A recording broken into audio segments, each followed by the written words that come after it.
Greetings and welcome to Mount Olympus. I am Hercules Invictus, and today on Voice of Olympus, I'm proud to bring you Witchcraft and Theurgy with the one, the only Brandy Williams. Greetings, Brandy. How are you tonight? I'm great, Hercules. And do you want me to introduce our guest? Of course. So tonight we are very excited to have Jason Mankey with us. Jason is a third-degree Gardnerian High Priest and a popular speaker at witchcraft events across North America and Great Britain. He also writes for Witches and Pagans and Patheos Pagan, www.patheos.com, blogs, Pan Mankey. So welcome to the show, Jason. Thank you all for having me. It's really nice to see you again, Brandy. It's nice to meet you, Hercules. Yeah, I haven't seen you since PantheaCon 2020. Yes, the 3 years. It's way too long. It's way too long, and it's great to, even in Zoom, it's great to see you. I have your book we're going to talk about tonight. Woo. Modern Witchcraft with the Greek Gods, History, Insights, and Magical Practice. You wrote with Estrella. Do I say Estrella, or is that how I pronounce her name? Estrella? Yeah, you got it. Taylor. Yeah, and a bunch of other people. So we're excited to talk about that. And we have, I've looked at the book and I have a bunch of questions, but I want to start with the normal questions that we ask. We have two of them, and I've warned you. So we ask you, this is a show about witchcraft and theurgy. So what is witchcraft for you? That's a really interesting question because the longer I'm in the witchcraft world, I feel like it's harder and harder to define because the definition seems to be changing, right? A lot of times now it feels like anybody who uses magic is called a witch. And I think we're seeing that kind of more and more in a lot of spaces like TikTok. For me, witchcraft is, for the lack of a better word, is a part of a cult. I believe I'm part of a reincarnation cult. As a witch, I'm born into a group of people time and time again who have practiced magic over the centuries, and I get to do things with them again and again and again, and I really love that. I feel like oftentimes when I meet another witch that I've known them before, and that there's something that we have that connects us that I can't put into words, and I can only explain it by having said that maybe we knew each other in a past life. And it's something Gerald Gardner wrote about, as you said in the beginning there in your little introduction. I am a Gardnerian. It's something Gerald Gardner wrote about in his books, that witchcraft is very much about reincarnation and we're born to those that we loved in past lives. So those two things, the magic and being part of that family and being reborn into that family over and over again. The theurgy question's much harder. Yeah, well, I want to stick with that one for a moment because I really, it's very interesting as I do this series and interview people how that question is responded to. And my first book was I got Lady Sheba's Book of Shadows when it was new on the shelf, 1971. So that's how far back I go. So witchcraft has changed so much from when we started doing it. And I remember reading way back then, once a witch, always a witch. And when I read that, I was like 16 years old. I said, that's me. I was a witch. But I don't remember where it came from. Was it Gerald who said that? I'm not sure exactly who said it. It could have been, maybe it was Lady Sheba or somebody. It's hard to say. It's hard to say. Yeah, I mean, I remember coming in the 90s where Wicca and witchcraft really were synonyms. And Right. now if you use them in that sort of way, people get very angry at you. Gerald wasn't a witch, he was a Wiccan. And I'm like, no, Gerald never used the word Wicca with 2 C's. And there are people who use Wicca with 1 C, distinguishing themselves from the people Wicca, yeah. Yeah. Yes, and you've foreshadowed our second question. What is theurgy? So do you have an idea of theurgy? Do you kind of relate to that idea? I relate to the gods. How's that? How's this to be safe? The gods are very much a part of my life. To me, witchcraft is a religion first and foremost, and I know that's not the case for everybody. But for me and my journey, like finding witchcraft was a way to find my gods. I believe that they're active in my life. I believe that they have a role to play in my life. As Gerald said, I don't believe that they're all powerful, but I do believe that they are powerful and can make differences in our lives and how we live those lives. Our lives. I don't want to say that devotion is such a strong word, but my wife and I are both really devoted to our gods. You come into our living room and there are shrines to Aphrodite and Dionysus, and we pour the first whiskey into their cups, right? Or the first wine. Yeah. they're there. And to me, it's a central component of what I do as a witch. It's central to my spirituality. So I think the gods are real, the gods are active, and that we can know the gods and we can interact with the gods. Oh, that's lovely. Thank you. And that really brings us to the subject of your book. And I want to say that I like your work in general. I recommend your witchcraft books to people who are coming into the craft. I think you're a generational writer. For your generation, for this generation now, you're writing the books that people read that teach them how to do the craft, which is fantastic. And this book is it's a great book, Jason. You and Estrella have done just a wonderful job here. And I'm going to be recommending the heck out of it. So I have a bunch of sort of responses to it, things you've done really well. The first thing I want to talk about is when you talk about Greek gods being worshipped all over the world, which is fantastic, and they're worshipped all over the world today. Yeah. And then it kind of struck me that people sometimes think of witchcraft as kind of Celtic; they're kind of like the same. And you're really talking about the Greek gods in witchcraft. So I wanted to ask you, how do you feel the Greek gods relate to witchcraft? Well, I mean, Hecate, is probably the most popular goddess in witchcraft circles today, right? And she's a Greek goddess. I feel like the Greek gods are inescapable from modern witchcraft. And also throughout the generations, it was Diana, Artemis, who was said to be the goddess of the witches, through the Middle Ages and then during the witch trials and other things. So I think they've always been there and they've always been a part of it. I also think that they're certainly a part of the Western magical tradition.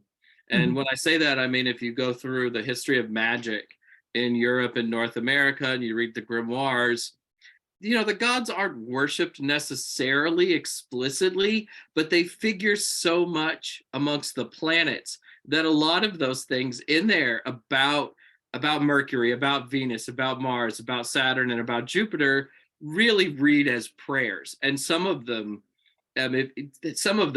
actually were prayers from ancient Greece. I think in the book of Honorius, I think that's the case. There's some things that go back that far. They've been garbled a little bit.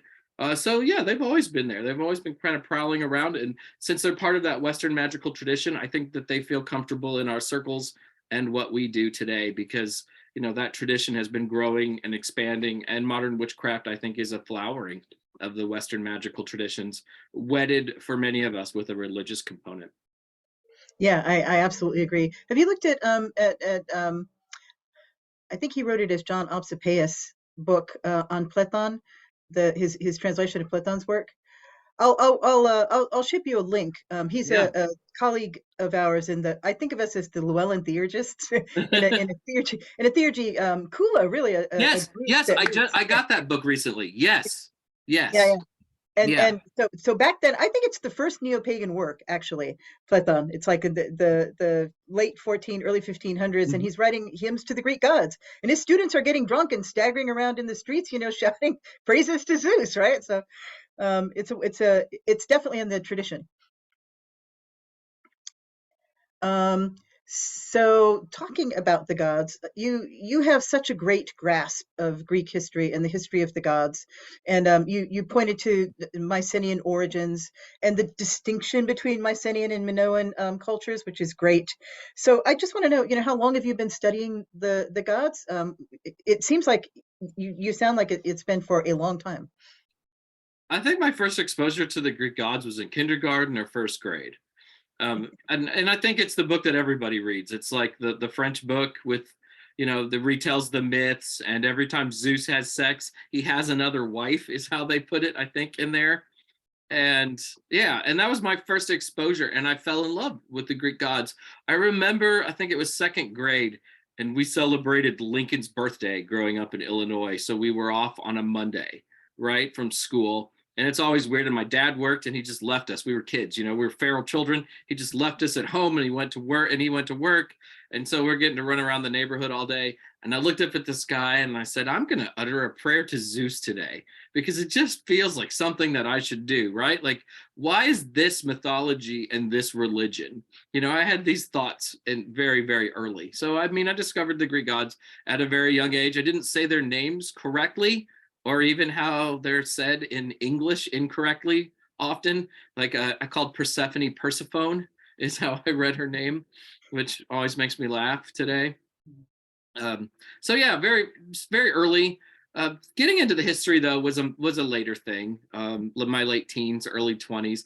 I'm certainly not an expert on the history of ancient Greece by any means, but when you're writing a book, you do the research and you pull out the stuff that you think is important. And I tried to, touch on as many different things as I possibly could in the book that I thought were really important about the history of the gods and the development of the different Greek cultures and societies. Yeah, and I don't think it's hard to pronounce the Greek deities correctly even now. Hercules, I'm going to ask you to unmute. I at the beginning of the pandemic, I wrote a prayer to Hygeia, and I always ask Hercules how it's pronounced in Greek. Yeah. Yeah.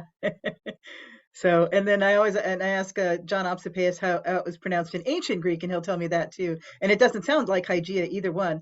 I think the gods respond to the names that they have a heart. They know our hearts, right? So, I think by definition, any name that we use is the right name. I would agree with that. And a lot of people get really angry about that, like you have to pronounce it a certain way. I'm sure that as far afield as the Greek gods were worshipped, that there were regional dialects and their names probably changed and people had accents and just pronounced things a little bit differently. I think they know when we're talking to them, no matter if we say Persephone or Persephone. Yes. Um, And it kind of gets into the next question I have too, because one thing I really love about your book is that you don't necessarily retell the stories. It's something we talk about in the Theurgic group a lot. That the Neoplatonic philosophers really hated the stories because the stories portray the gods in a particular way, and it's what we all tell each other now. But it doesn't get at their essential character. And you really focus in this book more on the character of the gods, which I absolutely love. And one of the things that leapt out at me was that you were talking about Aphrodite. She's not just the beautiful love sex goddess, but she might show up in a chariot holding a spear. And so she's got a very complex character, and all of the gods have a complex character.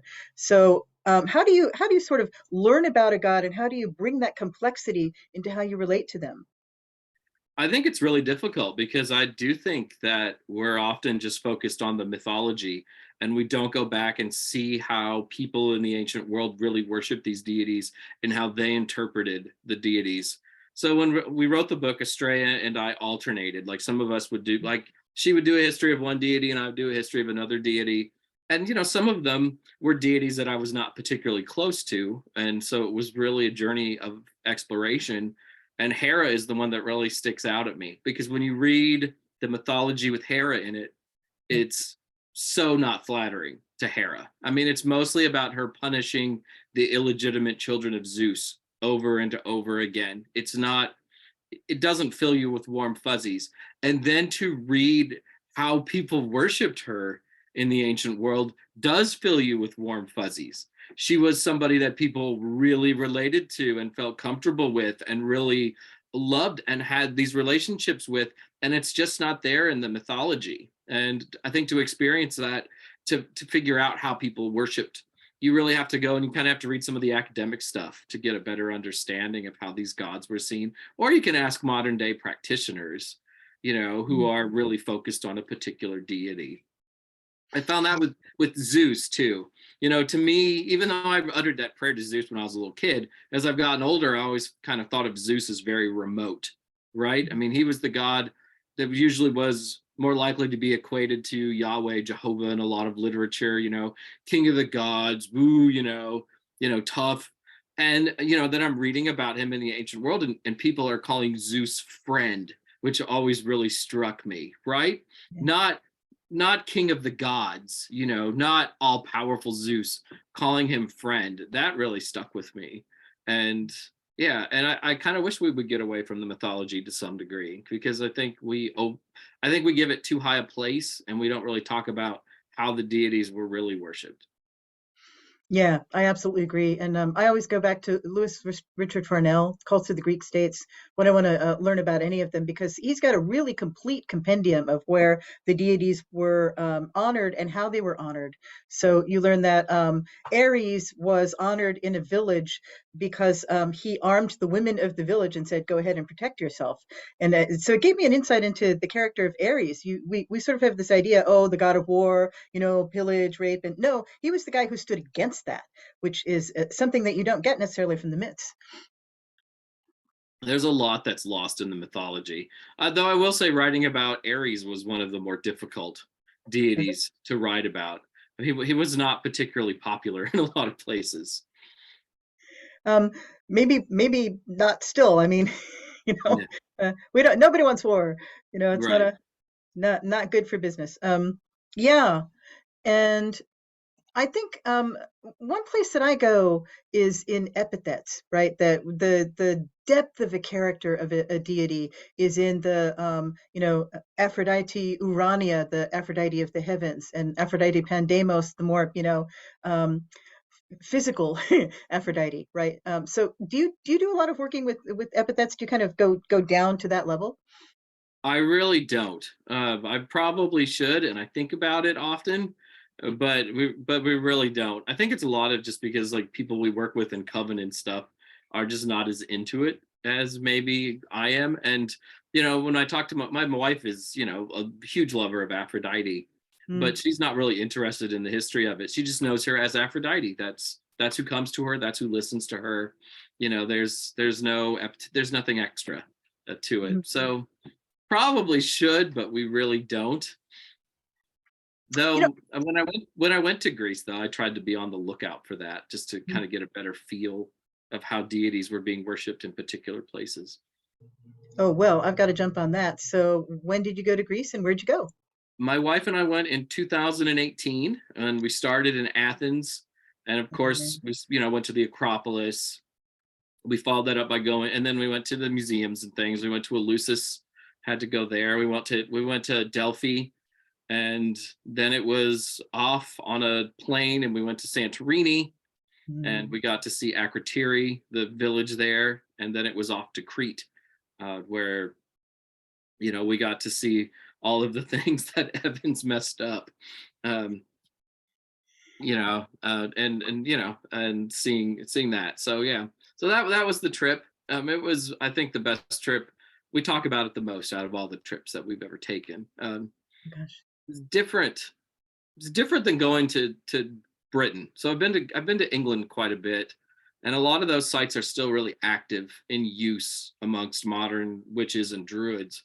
And you go to the Parthenon, nobody's really getting to do a whole lot of ritual at the Parthenon, right? I think there are groups who are allowed periodically, but when we were there too, you also had the military running exercises, across the Acropolis. So the energy is very strange at a lot of these sites, just because they've been so desecrated too. Yeah. I remember crying in the museum in Heraklion because I got to see the objects, and it really taught me that you have to see them in person. The pictures don't necessarily do them justice, but there was power in the objects. But going to the sites, I would sit and cry because I realized that they weren't there anymore, and it was it's an emotional moment for sure. There were a Sitting in couple the times. booths. There were a couple times we were at museums, and I like to see everything, and I'm really excited. And it's like, oh, look, there's a bunch of Roman statues. Let's go look at those. And my wife would be like, if I have to look at one more desecrated statue of Aphrodite, I'm going to scream. I just can't do it anymore. And she had a point. I mean, it was heartbreaking to see these gods that we love, with their genitalia removed, their heads removed, their arms chopped off, whatever it was that they decided to do to those statues on that particular day. Yeah. Yeah. But were the power places? I went to the cave at Sikro. You mentioned that in the book. So going into the caves, going up to the mountaintops, and going to the power of the place is still there. Did you feel a connection with place? Felt connection with the place. I mean, I think it's why we love it so much. There's a longing to desperately go back. just because we felt close. The first night we were in Athens, they were having like an unseasonable storm. It was like a big thunderstorm, and we had rented an Airbnb, and it had like a top floor, and it looked out over the Acropolis. So they light up the Parthenon at night, but what was really amazing was we were looking at it and the lightning was crashing, like right over the Parthenon on the Acropolis. And it just was the most amazing thing to see. And you could still feel that power that was there. We felt that. We felt it, I think, especially at Delphi. There's something about Delphi. The Apollo is still there, right? And most of the columns have been broken. There's not a whole lot of the structure that remains, but I really felt, particularly at that place, that there was still a lot of energy floating around. I don't know. In a past life, I must have been there. It just resonated so very much. Yeah, I think that's one of the things we find out as world travelers. One of my favorite memories of going to Greece, went a couple of times, and going to the Acropolis. There's actually a ancient site of an Asclepion like farther down on the hill. So summer, and Hercules like, I know that one. And it's summer, and you smell the herbs all around you and hear the bees, and then are in that place. And it felt to me like there was still that energy there. And I still contact down to that when I work with Asclepius and Hygeia. Hercules, can I ask you to, because you come from Greece, are there places that you particularly resonate with? You're asking me? I'm asking you, the host. Many places. I've been to the places that you mentioned. I haven't been to Olympus, and that's on my bucket list. So hopefully I'll get to be there one day. But there's so much history, and I love the mythology, by the way. And a lot of my spiritual practice uses the mythology. I put myself in the stories, and that process brings up a lot of material that I then contemplate, and it's been transformational. But I'm a Lemnian Greek. We're like all the way in the north east of Greece, and it's a place where Jason and the Argonauts went with the Amazon women, and they hung around for a couple of years before they continued their voyage to the Kolkades. And there, which is where I spent most of my time in Greece, every place is holy. It's all with this history, and they make sure in Greek school to teach you this history. So everywhere you walk, there's a story, and there's a myth, and there's a nymph. There are still tales being told today of people encountering the exotica, the in-between creatures like nymphs and dryads and so on and so forth. So the old tales live, and you're in the tales to one extent or another. And the people don't tell these things to strangers, or they'll make stuff up to tell to strangers. And they won't, until they place you, they won't share a lot of this living folklore with you. But it's alive. Like around Christmas time, Kalikansere come and pee on the food and do all sorts of things. Kalikansere are the shadows of old gods who are no longer powerful, and in-between creatures. So again, I just love being in a place where the stories are still alive, and not something that you read in a book and you meditate upon. Thank you. Yeah, Hercules is the sort of the Llewellyn Theurgy kind of lean on him because he has this like depth of practice. I think Hercules, you once said to us that you learned in catechism school, they told you what not to do. This is theurgy, and you said, "Oh, that's what I'm going to do." Yes. We learned about theurgy because it's something the Greeks did. So we had to learn about it and be proud of it because Greeks did this thing. But then they discouraged us from, doing anything with it, like several like theosophy and things like that. They were introduced, but they weren't encouraged. And of course, I had to look there because I resonated with that type of stuff more so than being in parochial school, where it was kind of like, you're a sinner, you die, you join the forgiven, the Cinquecento, which is what they call the dead of more than a couple of generations, and then you praise God, and you wait till the day when Jesus will come back, and everyone will be resurrected and live happily. If and they always had an exception. If you're Greek, you could visit, you could go to the pagan heaven, to Olympus. And then you could visit your relatives in the Christian heaven because you're Greek. So what type of God would not allow you to visit your family? So those deities. I love that. You know, and talking about the Olympians, I mean, you sort of themed the book, Jason, around the Olympians, and they come as a set. Have you had a thought about how to work with them as a set of deities? I don't think I've ever worked with them as a set, just because we play favorites in the house so very much. You know, one of the things that I really liked, though, like researching the book, is, I mean, Zeus is the thread, right? Everybody's related to Zeus in some way. You know, he's the one that brings everybody in, and so I like that part of it. But I mean, but I don't think we've ever really done anything with all of them at the same time. You know, also I always, you know, worry about who might you make angry if you did it all at the same time. Yeah, I did a year of theurgic practice where I did the Deity of the Month Club.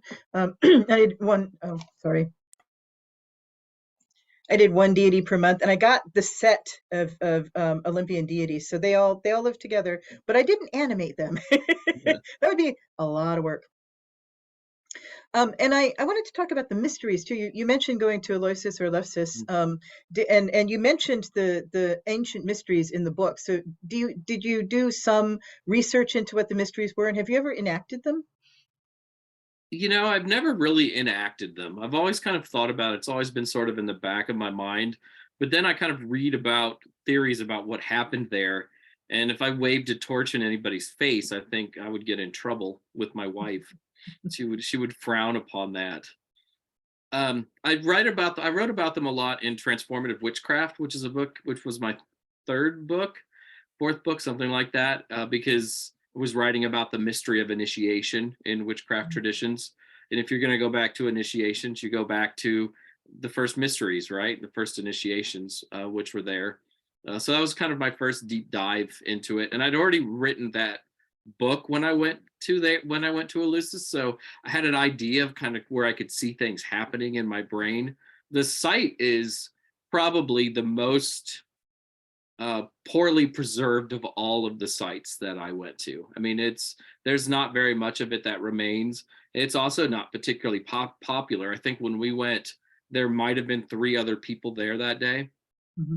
You know, in the middle of the day in May, which, you know, tourist season had begun, which actually was better for us because then we kind of got to be alone and get close to it, and, you know, feel whatever we wanted to feel and do whatever we wanted to do.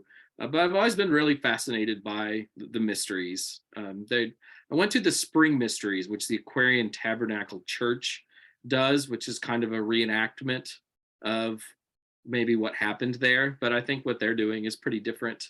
Interesting, maybe in the spirit of things, but very different from what actually happened there 2,000 years ago. Yeah, I think you're probably right. And something that is really interesting about this book is that you wrote it with Estrella Taylor. Have you done another? You did another book with her, or have you collaborated with another co-writer before?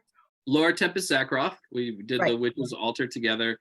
And then I wrote a book called The Witch's Book of Spellcraft, and I collaborated with some members of my coven, including my wife, Ari, whom you've met, I think. Yeah.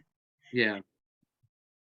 And something that's really, and I love that about your work, by the way. I don't remember where we met, but I know that where I got to know how you work is when you were the coordinator of the Patheos Pagan channel, and I was doing a blog, and you were so great at bringing people together. I mean, the last Pantheacon, you know, you threw a blog party and had, you know, bought pizza for everybody. You said we had to write a blog post, so I wrote one. I walked in going, it's up. And so I really love that about your work. And there in this book, there are maybe at least 20 other people who have personal stories about the gods, which is a great way to go about it. So what draws you to collaboration? I just, you know, you can't know everything, right? So bring people in who know stuff. And when we were writing this book in particular, we wanted to bring people in who had an active relationship with the different deities we were writing about. You know, I mean, I have active relationships with several Greek deities, but not all of them. And certainly haven't been working with all of them for 30 years or whatever else. So the idea of bringing in people who had those relationships was really appealing. And, we want to give people a taste of what their own relationship might be like if they feel called to one of these gods. So yeah, so it was a kind of a no-brainer, I thought, really, to bring that in. Like, if you haven't seen the book, there's kind of three parts to each chapter on the main Olympian deities. There's a history about the deity. There's a section like called working with, which might be a magical spell or ritual. Estrella really likes to write spells. I really like to write rituals. So, I did rituals and she did spells. And then kind of the third part is people's personal reflections, personal interactions with deity. And I think that's really helpful to read those different things. Sometimes it feels when we write about deities, we are only writing about how they were worshipped 2,000 years ago, right? And we're not talking about how they were worshipped now.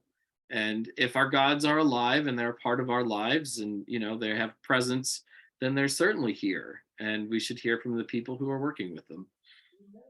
Oh, that's lovely. So this is I don't know. Do you know where this falls in your corpus? I mean, you've written so many books. Is it like book Number 9. 9? Oh my gosh. Yeah, I envy your facility to get them done. It's slowing down right now, though. Don't worry. Everyone gets a chance to catch up. So are you what are you can you talk about what you are working on now? I'm writing a biography of Raymond Buckland, and it's a very different sort of project for me, because I've never written a biography before. I don't think most people have ever written a biography, right? It's a lot of people have written books. Very few of us have written biographies. So it's a little bit different as a learning curve. Buckland, though, was such a big figure in the witchcraft world. I'm finding out things that he had his fingerprints on that I didn't know that he had his fingerprints on, which is pretty exciting. And there's the Buckland Museum in Cleveland, Ohio, which has a lot of his original tools and correspondence. And I've been able to go there a couple times and touch letters written by Gerald Gardner, so that made my nerd self very, very happy. Yeah, I love that museum. That's an amazing museum. Yeah, And you Stephen did the kickoff. Didn't you guys do the launch party for this book? You did it at that museum, didn't you? We did it there and at a store called Witch Lab in Columbus. So Estrella lives in Ohio, so I went and visited, and we did book launching things there when it came out. We just felt like we should do something together because we'd both worked on it, and this book helped keep us sane during COVID lockdowns, which is where we wrote a lot of it. So, we're very thankful for it in that regard.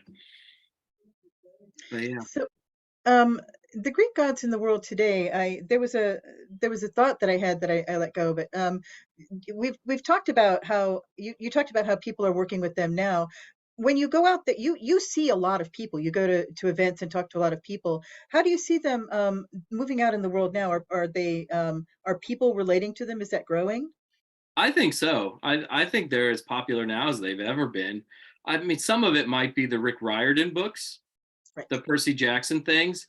And some people look at that and get angry about it. I think it's great because it just introduces them to an entirely new generation of people, right? And in 20 years, we're going to have a bunch of pagans running around who grew up on Percy Jackson. And I think that's fine. Kind of like we had witches who grew up on Harry Potter. It's going to be the same kind of thing. I think they're as popular now as they've ever been. Certainly there are deities, particular deities, who are more popular than others. I always kind of cringe using the word popular in relation to deities because it's obviously not a popularity contest, but you do see Hecate probably more than any other deity in the world today. But you also see a lot of Dionysus, and you see a lot of Pan. You see a lot of Persephone in a lot of spaces. So yeah, they're all out there.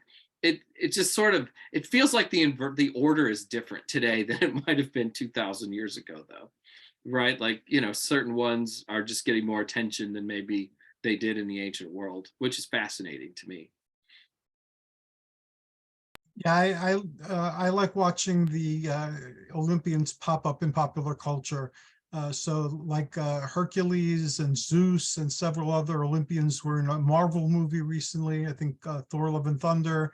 And then you have comic books and graphic novels and role-playing games and video games that utilize the Olympians. So they're very well disseminated, and people have many doors of access to them through popular culture. Yeah, they were in the Magicians TV show and in the books that those are based on that were just out a couple years ago. I know Dionysus was in True Blood. I didn't watch True Blood, but my wife did, so I know that they were there. Mhm. The Arrowverse that was on the CW, there were the Muses were there on the show Legends of Tomorrow. I mean, I think they're in our popular culture, now more than ever. Certainly, I think more than I remember seeing them. I mean, I was a kid when Clash of the Titans came out. I remember how excited I was about that. But there wasn't a whole lot more than that particular movie. And in the last couple of years, there seems to always be something with one of the Greek gods in it. Did Yeah, not particularly like their portrayal in Thor: Love and Thunder, though. I was a little angry. nor did I, but it was there. Yeah. And Xena, warrior princess, has a See, lot to answer for. So what are you doing now? I just talked to Kat Neff at Llewellyn, and Llewellyn's going to be at Mystic South. Are you going to go to Mystic South? I am not. I am going to the Starwood Festival that week instead. And then in 2 weeks, we're recording this near, like, what is this, Memorial Day week? Yeah, Yes. I'm going to be at Summer Magic Fest, which is a festival in Orlando, in a hotel, an indoor festival in Yeah. Orlando, Florida. Yeah. Yeah, Yeah, it would have to be. I'm very happy that it's indoors. Yeah, yeah. That's for sure. And aren't you doing Sacred Harvest Fest also later in the And summer? yeah, I'm doing Sacred Harvest Fest, which is in Minnesota in August. It's my first time at Yeah. that particular Oh, event. is it? Oh, I was a keynote for them a while back, maybe 2019, and I want to say they're wonderful. They brought out Crystal Blanton twice to talk to the community, so they're very committed to their community values. And when I was, I referenced how old I am. When we were first starting Pagan Community, we would imagine, someday there will be a place where people come together, and there will be generations of people who have grown up as witches and pagans, and they're living it. They're grandparents, they're grandkids. The people who are working the festival now are the children of the people who started it. So it's really heartwarming. I'm looking forward to seeing you write about that and talk to you about what you think about them. I have been to Minnesota several times because Paganicon is there, which is an indoor festival in March. March. Again, you'd have to be indoors in Minnesota in March. Yeah. So I know a lot of people in that community, and I've always really enjoyed going up to that part of the country. So I'm really looking forward to it. Yeah, and northern Minnesota has this wonderful darkness. So it's one of the few places in the country where you can actually see the night sky and see the Milky Way. So it's I did a thing to Nuit out there. Mhm. Any other things you want to talk to us about that you're doing? Those are pretty much the big ones right now. Writing the Buckland book. I've done a lot of festivals and conferences over the last couple of months, which is always exciting. It feels like everything kind of has reopened.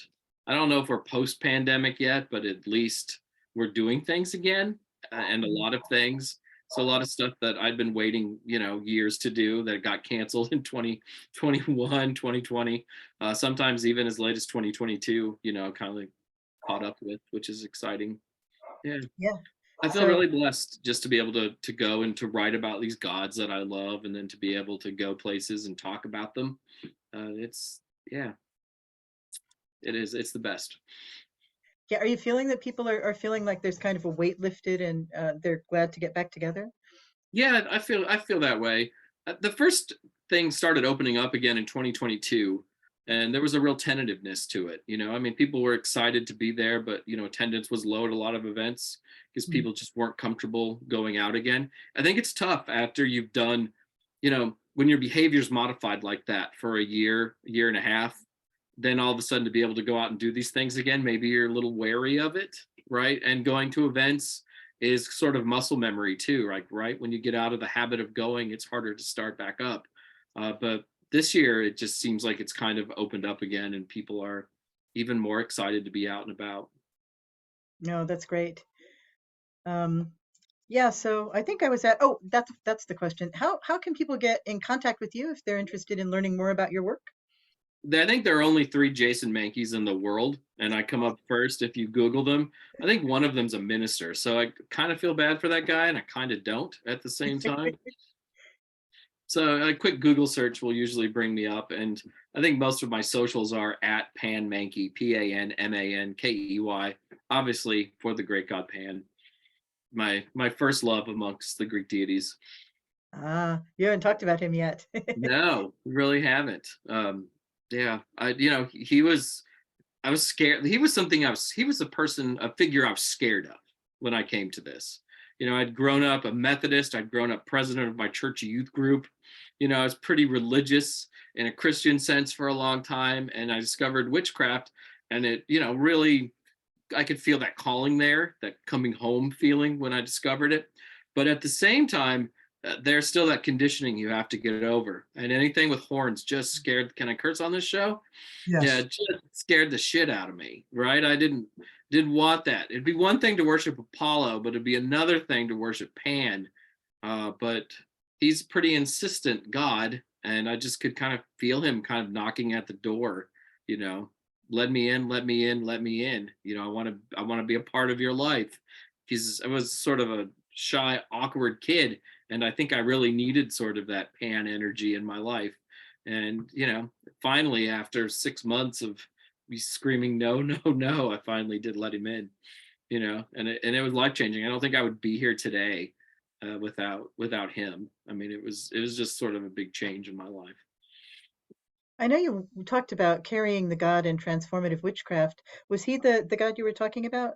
Actually, the first one was Dionysus, Mm. and that was sort of an accident. So, I'd always been kind of fascinated by, what we in Wiccan circles would call drawing down the moon. And I discovered a ritual called the Jim Morrison ritual at a pagan festival. And it was a celebration of Dionysus as the 20th century it was a celebration of Jim Morrison as the 20th century incarnation of Dionysus. As a rock and roll person, this really appealed to me. I think there's something really great about the music of the Doors, especially for ritual. It's otherworldly, doesn't really sound like anything else. I went to the ritual. It was fun. I decided I would do it myself, but I would do it better. Like I would make sure that whatever I was doing in ritual would match the music that was playing, right? And it'd be very theatrical. But I also did a deep dive into Dionysus at the same time. I wanted to know everything I could about Dionysus in the ancient world. And then once before doing the ritual, I was consumed by only eating things I thought Dionysus would eat Mm. and only drinking things I thought Dionysus might drink, which meant, of course, a lot of wine. And then we did a ritual, and we one of these Morrison rituals, and in the middle of it, I don't remember the ritual anymore. And apparently, I was very clever. Apparently, I was very charming. Apparently, I kissed some people I would like to have memories of kissing. And yeah, and I think my wife looked at me, and she wasn't my wife then, but she was in my circle, and she's like, I think you drew down Dionysus that night. And yeah, so it was him first. And it's been a pretty common occurrence in circles now, though usually he lets me remember at least some of what's going on. And that actually is kind of what part of what we think of as theurgy. Yes, yes. Yeah. So I'll ask a question, and it's okay if you don't want to answer it. But have you ever carried a goddess? Have you ever channeled a goddess? I don't think that I have, though I think it's possible. I don't think that that they pick their gods. They could do whatever they can do whatever they want. I have been in circles though where I've seen men channel goddesses, and I've had interactions with a young woman once who had drawn down the god Pan, for instance, and I was like, well, that's my Pan, you know. So it hasn't happened to me, but I've seen it happen to others, and I'm cool with it, and I think it is what it is. It happens. Yeah, and I love that. It's one of the reasons I recommend your book is that you're very matter of fact about that. When I first started in the craft, we had this idea that only women did the goddess, only men did the god, and it's not, it's more open than that today, and I really like that, and I like that you bring that out in your work. there's a place for everybody in the circle. And I think the gods want a place for everybody in the circle. Yeah. And the gods are not limited. I don't understand people when they try to limit the gods. That seems disrespectful. Yeah, it seems like you're asking for something there. Seems like you're asking for some trouble, if you ask Yeah, me. yeah, Yeah. yeah. Is there anything else you would like us to know about your work? I've covered a lot of territory, but I want to make sure you've said everything you want to say about the book. You know, sometimes you write books just because you're interested in a subject, or you kind of want to share what you know, or you think that there's a void that needs to be filled with a particular book. But some books I think are really acts of devotion. And for me, this was a devotional work. I wanted to share something about these gods in a contemporary way who have shaped so much of my life and who have been such an important part of it. So I approached it sort of as a devotional. You know, when you're writing about Poseidon, you know, you give offerings to Poseidon and you invoke him and you ask him to be a part of what you're doing and to be in the room with you. And I really do think that they showed up while we were writing the book. And I think Estrella would tell you the same thing. And I think she would say that writing this book was also an act of devotion for her. So in that sense, it's one of my favorite books out of the 9 that I've written. You know, some of them are just, you know, maybe how to do witchcraft or about a particular witchcraft thing. But only 2 of them really were devotional works. And this is one of those 2. That's lovely. Thank you. I'm really glad to connect with you on that level because I really I feel your heart there. Thank you so much for making the time for us tonight to do this. I really appreciate the chance to talk to you. And Hercules, any last words as we close out? No, I'm very impressed, and many things were said during the conversation that are actually very useful to me at this particular point in time with things that I'm doing. So thank you very much. I'll be milling them over in meditations over the next few days. Thank you both for having me. Any chance I get to talk about these deities is a blessing and a privilege. Okay, we're done. Thank you so very much. And I hope this conversation continues at another time. Absolutely.